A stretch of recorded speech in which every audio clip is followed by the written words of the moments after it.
Rapa Nui, also known as Easter Island.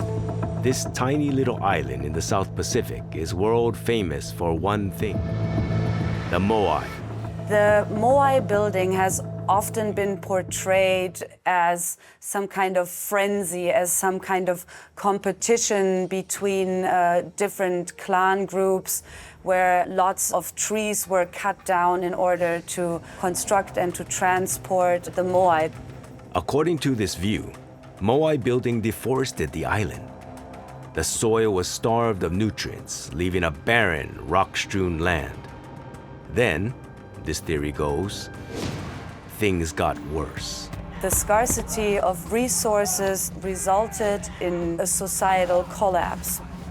The island erupted into intertribal warfare and led to a very impoverished population living on a barren island. The true story of Rapa Nui is one of survival against the odds by an ingenious and resilient people who came to a bad land and made it good. Looking at all the archaeological evidence, it seems more likely that rather than a self-inflicted ecocide, the true collapse of Rapa Nui society was caused by outside influences.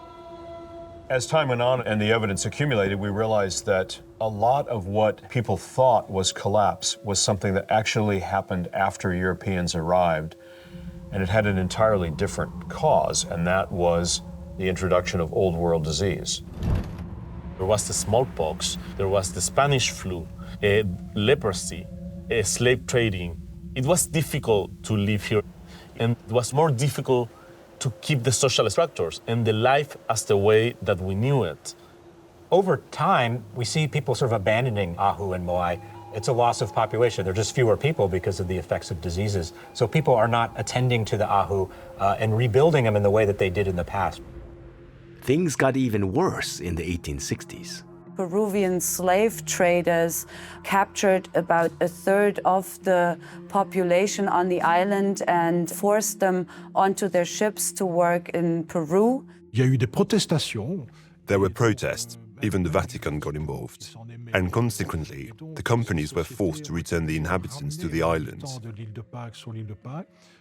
However, these people had contracted smallpox on the American continent. Only 15 people made it home, and this was enough for an epidemic of smallpox to break out there. By the time it was over, there were less than 200 Rapa Nui left alive.